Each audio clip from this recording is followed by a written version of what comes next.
the intriguing thing about this particular spot, well, one intriguing thing that I failed to mention is the weird creaking sound that sounds like a door, car door, squeaking open, squeaking closed. I've checked to make sure it wasn't the sound of the restroom doors. It's not. I tried it. Can't make it make that sound. Maybe it's a fan up in the top, blowing around in an air vent or something. But try as I might, I cannot find the source of that creaking sound. Now, of course, it's not doing it because I wanted a video.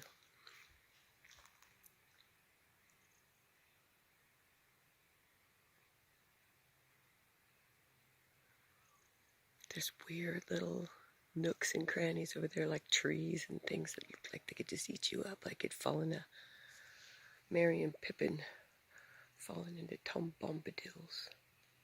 Is that who it was? Who fell into the tree and met Tom Bombadil?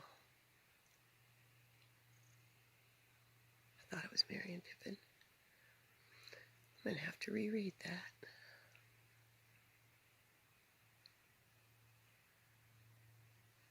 Because, of course, they don't cover him in the movies at all. Dumbasses. He's a character. I mean, they wrote lore songs about him. Yeah, Futon's still there. As if I brought it. A messy camp.